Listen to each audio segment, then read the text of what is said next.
वियोग में अपने प्राण न्योछावर कर दिए। कल प्रसंग में सुना, बड़े बड़े महापुरुष वहां उपस्थित हुए और सब कह रहे हैं कि जियन मरण फलु दशरथ पावा, अंड अनेक अमल जस छावा, जियत राम विधु बदनु निहारा, राम बिरह करी मरनु संवारा। आहा, धन्य है महाराज दशरथ, जिन्होंने जीने और मरने का दोनों का फल प्राप्त कर लिया। जीते जी भगवान राम के मुखारविंद का दर्शन किया और मरण में भगवान में तन्मय हो करके अपने प्राणों को न्योछावर कर दिया। बलिहार है जीवन, ये आप भी प्राप्त कर सकते हैं। लीला चरित्र में कोई भी पद या कोई भी भाव ऐसा नहीं है जो आप प्राप्त नहीं कर सकते हैं। आपकी प्राप्ति के लिए ही भगवान ने लीला की है। देखो ना, कितने ऐसे महापुरुष हैं जो वात्सल्य भाव से भगवान को दुलार करते हैं। जीते जी नाम के चिंतन में व्यतीत किया, जहां अपनेपन की बात है। कई बार सहज उदाहरण में आपको बताया कि जैसे अपना बेटा पढ़ा लिखा भी नहीं है, उद्दंड है ज्यादा, लेकिन पड़ोसी का लड़का बहुत बुद्धिमान है, पढ़ा लिखा है, स्वस्थ है, तो संपत्ति का अधिकारी कौन बनेगा? वो पढ़ा लिखा वाला थोड़ी बनेगा, वही गंवार बनेगा। तो कै बच्चा के पेट, भगवत ऋषिक जी महाराज कह रहे हैं, ये श्यामा श्याम का प्रेम रस सिंघनी का दूध है, ये ललिता विशाखादि स्वर्ण पात्र हैं और शरणागत जन बच्चा है। बच्चा बनने में क्या जाता है? कोई लायकात की तो बात कही नहीं जा रही। ललिता सखी उपासना है सिंहिन को छेर, है सिंहन को छेर रहा है कुंदन के बासन, कई बच्चा के पेट और घट करे विनाशन। बच्चा हमारी लाडली जू, हमारे लाडली लाल, बस इतना मन में आ गया कि मेरी श्यामा जू, मेरे लाल जू। तो आपको हम फाइनल बता रहे हैं, बीच वाला नहीं। जहां ये देखा गया उसकी कॉपी जांचने में कि सबसे पहले लिखा है कि हमारे माई श्यामा जू को राज, तो पूरी कॉपी बंद करके नंबर लिख दिए गए। गोस्वामी जी ऐसे नहीं बोल रहे हैं, हम कोई भी बात बिना महापुरुषों के बात के नहीं बोलते। कुछ होता है जो अपनी छाती का बोलते हैं, तो इतना विश्वास है कि हाँ, जो स्फुरित कर रहे हैं वचन, वो गुरुदेव के वचन, आचार्य के वचन, मेरी महारानी जी की प्रेरणा के वचन, उनसे कभी आपका अमंगल नहीं होगा। आप प्रमाण ढूंढ लेना, वो कहीं लिखे होंगे, हम देख लेना। गोस्वामी जी कह रहे हैं, बिगड़ी जन्म अनेक की अब ही सुधरे आजो। क्या साधना हो जाएगी अभी इसी समय? बिगड़ी जन्म अनेक की अब ही सुधरे आजू, आज अभी इसी क्षण। यहां कोई साधना का अवसर है क्या? शब्द देखना, बिगड़ी जन्म अनेक की अब ही सुधरे आज। क्या बोले? हो ही राम को स्वीकार करो, मैं प्रभु का हूं। बिगड़ी यहां बन गई। अब जितनी श्वासें नाम जपो, अब जितना जीवन रह गया है, एक कुमार्गामी प्रवृत्तियों का त्याग कर दो। काम तो यही बन गया पहली ही बात में। बिगड़ी जन्म अनेक की अब ही सुधरे आज, आज अभी इसी क्षण सुधर गई। क्या? हम श्यामा श्याम के, हमारे माई श्यामा जी को राज। अब जितना जीवन बचा है तो क्या करे? नाम जप, तुलसी तज कुसुमाज, कुसंग का, गलत आचरणों का त्याग करो। आखिरी में लिखा है, क्योंकि सामर्थ्य नाम से ही आएगी, और नाम जपने की प्रीता इसी बात में आएगी कि हमारे श्यामा श्याम है। इसी से बात बन। जीने और मरने का दोनों का परम फल यही। जीते जी खूब नाम जप किया और शरीर छूटा तो नाम ही के संग हो गए। छिन छिन बिहरत संग, छिन छिन निरखत प्रेम भरी। महाराज दशरथ का यश संपूर्ण लोकों में छा गया है। बड़े बड़े ऋषि जन विराजमान हैं, पूरा राजमहल शोक से व्याकुल हो रहा है। संपूर्ण अयोध्या में जिधर देखो विलाप हो, हा राम, हा महाराज, क्योंकि महाराज पधार गए, राम जी वनवास गए। भारी भारी विकलता, भारी दुख, इससे बड़ा दुख क्या? अरविंदाक्ष परम सुख सिंधु प्रभु का सब दर्शन पा रहे थे, प्रभु वनवास गए। महाराज धर्मशील सत्यसंध भगवत स्वरूप जिनके पुत्र भगवान राम स्वयं श्री हरि आकर बने, वो महाराज भी पधार गए। क्या हालत है अयोध्या के जनों की, अद्भुत अद्भुत सुख में डूबने वाले जन, ये भारी विरह, जिधर देखो हाहाकार मचाओ। कोई कह रहा हा महाराज अब आपके बिना कैसे, हा राम आप क्यों छोड़कर चले गए, आप ना जाते तो महाराज ना जाते। भारी व्याकुलता। तब वशिष्ठ मुनि समय सम कही अनेक इतिहास, शोक निवार्यो सबहि कर निज विज्ञान प्रकाश। वशिष्ठ जी ने सबको शांत किया और बहुत सुंदर ज्ञान की बातें कह करके सबको धैर्य बनाया। वशिष्ठ जी ने कुछ दिव्य औषधियां नाव में और तेल उसमें महाराज के जो शरीर को विराजमान किया और शीघ्रगामी अश्व से चलने वाले दूतों को कहा दौड़ करके जाओ और भरत जी जो ननिहाल में है मामा के यहाँ, उनको तुरंत सूचना दो कि गुरुजी ने तुरंत बुलाया। बस ये नहीं बताना, कोई घटना नहीं बतानी, केवल इतना कि गुरु वशिष्ठ जी ने तुम्हें तुरंत बुलाया है। कहने की आज्ञा थी। दूत बड़े शीघ्रगामी वायु के समान चलने वाले घोड़ों से। इधर भरत जी को कुछ अच्छा नहीं लग रहा, हृदय की गति होती है, बार बार जी में घबराहट हो रही है, करोड़ों प्रकार से उनको ऐसा लग रहा है कि कुछ छिन गया, कुछ अमंगल हो गया है, बड़ी व्याकुलता है। भरत जी ऐसा सोच ही रहे थे। ये विधि सोचत भरत मन, धावन पहुंचे आई, गुरु अनुशासन श्रवण सुनी, चले गणेश मनाई। भरत जी व्याकुल होकर सोच में डूबे ही थे। इतने में अयोध्या से शीघ्रगामी जो दूत वहां पहुंच करके प्रणाम किया और कहा गुरु वशिष्ठ जी का आदेश है, आप जैसी भी स्थिति में तुरंत अयोध्या पधारे। शुभ विनायकों का स्मरण करके भरत जी ऐसा मन कर रहा है कि अगर पंछी हो तो उड़ करके पहुंच जाए, इतनी व्याकुलता है। बड़े वेग वाले अश्व में सवार होकर नदी पहाड़ जंगलों को लांघते हुए भरत जी का एक एक क्षण एक एक निमेष ऐसा लग रहा है मानो कल्प बीत रहे हो। बार बार मन में आ रहा है कुछ तो ऐसा हो गया है जो मुझे बताया नहीं जा रहा है। बड़ा भय लग रहा है अयोध्या की तरफ चलने में, कहीं कोई ऐसी अशुभ बात सुनने को ना मिल जाए। अयोध्या को देखा तो ऐसा लगा कि जैसे श्रीहीन हो गई। जब अंदर प्रवेश कर रहे हैं तो नगर के लोग जोहार कर रहे हैं, पर कोई न भरत जी से आंख मिला रहा है, न कोई उत्तर दे रहा, न कोई बात कर रहा है। भरत जी की भी हिम्मत नहीं पड़ रही कि किसी से पूछे कि क्या हो गया है, कहीं ऐसा कोई ना बोल दे जो नहीं सुनना चाहिए। भरत जी अंदर प्रवेश कर रहे हैं तो ऐसा लग रहा है कि जैसे जंगल में दावाग्नि लग गई हो, सब पक्षी व्याकुल हो, जिधर देखते सबके आंखों में आंसू, सब उदास।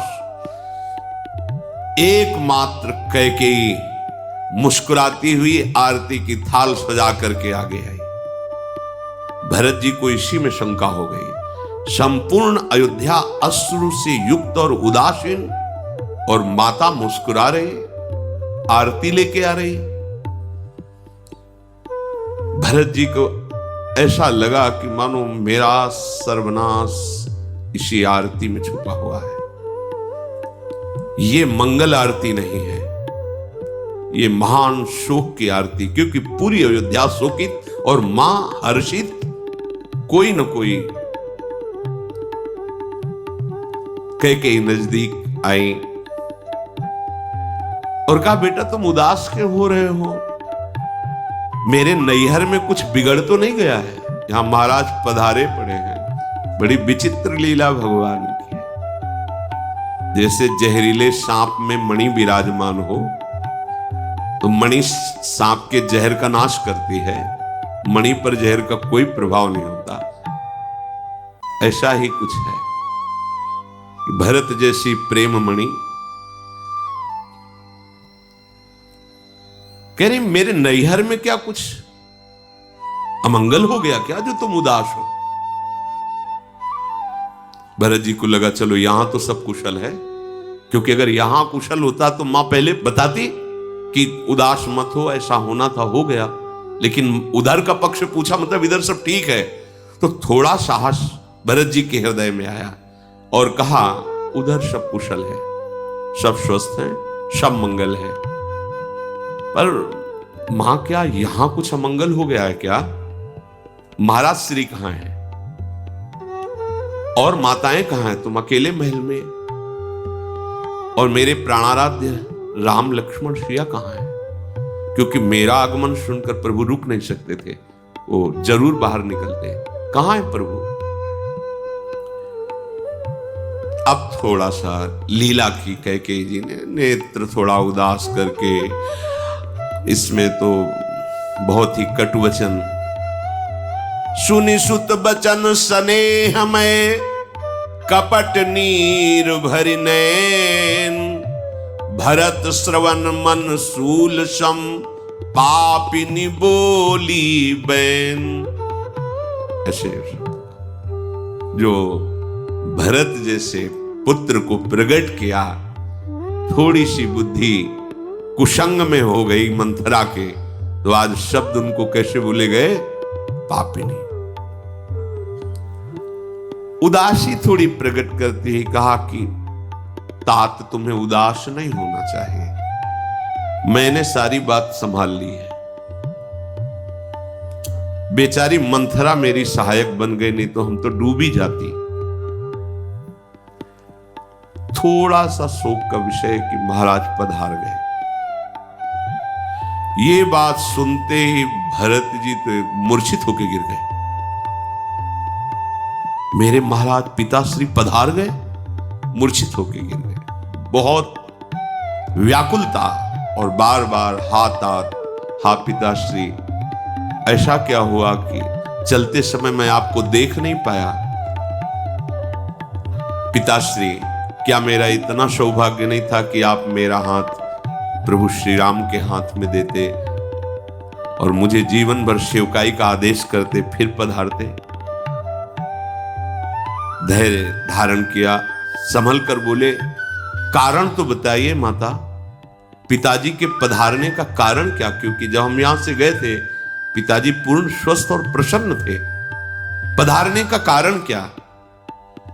जैसे कोई चाकू मार के फिर उसमें नमक भर दे और वो पीड़ा हो, ऐसे बचन कैकेयी जी बोली कि सुबह राम का राज्याभिषेक था, मेरे को 2 वरदान मांगने को महाराज ने कहा था, मैंने अवसर देखकर मांग लिया। एक में आपको राज तिलक और दूसरे में राम को 14 वर्ष का वनवास। जो ही ये शब्द सुना, भरत जी को महाराज का जो शोक हुआ था पधारने का, बिल्कुल दूर हो गया। महाराज ने वचन दे दिए आपको, महाराज ने वचन दे दिए, मेरे प्राणाराध्य राम को 14 वर्ष का वनवास। काफी देर अश्रु प्रवाह करते हुए मौन रहे, वाणी बोलने की हिम्मत नहीं रह गई। व्याकुल देखकर कैकेयी नजदीक आई, हृदय से लगाना चाहा, भरत जी पीछे हट गए। वो कह रहे कि शोक मत करो, महाराज तो बड़े पुण्यात्मा धर्मात्मा सत्य प्रतिज्ञ थे, वो सोच योग्य नहीं। सुनो, तुम तैयारी करो राज तिलक की। जैसे पके हुए घाव पर किसी ने प्रहार कर दिया हो, भरत जी ने लंबी सांस खींची और कहा, पापिनी। भरत जी के श्रीमुख के वचन, धीरज धरी भरी ले ही उषासा, पापिनी सब ही भांति कुल नाशा। अरे पापिनी, हट जा मेरे सामने से, तूने मेरे कुल का सर्वस्व नाश कर दिया। माता ने कहा, पापिनी कह के संबोधन किया। हे विधाता, इसकी बुद्धि उस समय फेर देते जब मैं पैदा हुआ था, तभी मुझे मार देती तो मेरे राम को वनवास न होता, मेरे पिता न पधारते, क्योंकि मैं ही ऐसा हूं। मेरे लिए राज तिलक मांगा, मेरे लिए राम का वनवास हुआ, और इसका कारण मैं ही बना, जिससे पिता के प्राण। क्या किया विधाता, जन्मते ही ये मुझे मार देती तो अच्छा होता। हाय, कैसा विधान मंगल, और क्या मुझे मिला। हंस वंश दशरथु जनकु राम लखन से भाई, जननी तू जननी भई, विदिशन कछु न बसाई। वंश मिला सूर्य वंश, और जनक अर्थात पिता मिले महाराज चक्रवर्ती सम्राट दशरथ, और भाई मिले राम लक्ष्मण जैसे, लेकिन मां बनी तू। विधाता, तेरे ऊपर किसी का बस नहीं। अरे कुमती, जब तेरे हृदय में विचार आया था, उसी समय तेरी मृत्यु क्यों नहीं हो गई? तेरा हृदय टुकड़े टुकड़े क्यों नहीं हो गया? ये वरदान मांगते समय कि भरत का राज तिलक और राम को 14 वर्ष का वनवास, तेरी जीभ क्यों नहीं गल गई? तेरे मुख में कीड़ा क्यों नहीं पड़ गए? महाराज तो बहुत धैर्यशाली थे, तेरे छलावे में कैसे आ गए? विधाता ने बुद्धि मार दी, जो महाराज भी तेरे छलावे में आ गए। महाराज तो सरल स्वभाव, सुशील, धर्मपरायण, पर तेरा जो भीलिनी जैसा स्वभाव, वीणा बजा रही है मधुर, पर मृग सुनकर आ गया और वो बाण से बेंध दिया। तूने ऐसा ही मेरे महाराज के साथ किया। तू है कौन? मैंने तो देखा कि जो ईर्ष्या करते थे महाराज से, वो भी राम जी को प्यार करते थे। आज तक राम का कोई शत्रु हो त्रिभुवन में, ऐसा तो सुना ही नहीं। पर तू है कौन? सच बता, तू कौन है जिसे राम कड़वे लगने लगे, जिसे राम ऐसे लगे कि 14 वर्ष का वनवास? अच्छा, तू उठ हमारे सामने से और जा, आज के बाद जीवन में कभी मुझे मुख मत दिखाना। मुंह में स्याही पोत कर, था मुंह काला करके मेरे सामने से निकल जा। आज के बाद कभी तुझे मैं मां नहीं कहूंगा। भरत, ये भगवान के प्रेम का स्वरूप है भरत जी। साष्टांग दंडवत प्रहलाद जी ने हिरण्यकश्यप की थी, पर जब हरि की निंदा की तो दैत्यराज कह के संबोधन किया। भरत जैसे परम पवित्र प्रेम स्वरूप कुमति, पापिनी, तेरी जबान नहीं गल गई? तू उस समय मर नहीं गई जब तू राम को वनवास मांग? आज के बाद कभी आंख भर कर तुझे देखूंगा नहीं और कभी मां नहीं कहूंगा। क्यों? ये मेरा ही दुर्भाग्य है। राम विरोधी हृदय ते प्रगट कीन विधि मोही, मोह समान को पात की बाद कहो कछु तो ही। हाय, विधाता ने मुझे राम विरोधी उदर से प्रकट किया। क्या कहूं? अब तो जगत में सब मुझे राम विरोधी ही कहेंगे। मैं तुम्हें व्यर्थ में कह रहा हूं, मैं ही पापी हूं, मैं ही नीच हूं। शत्रुघ्न जी तो आग बबूले हो रहे हैं। पर उनका कुछ वश नहीं चल रहा। इसी समय देखा तेहि अवसर कुबरी ताहां आई, बसन विभूषण विविध बनाई। खूब आभूषण बढ़िया बढ़िया वस्त्र पहनकर मंतरा सज के शत्रुघ्न जी तो अब कुछ बस नहीं चल रहा था कि मां को बोले, क्योंकि भरत जी बोल रहे थे।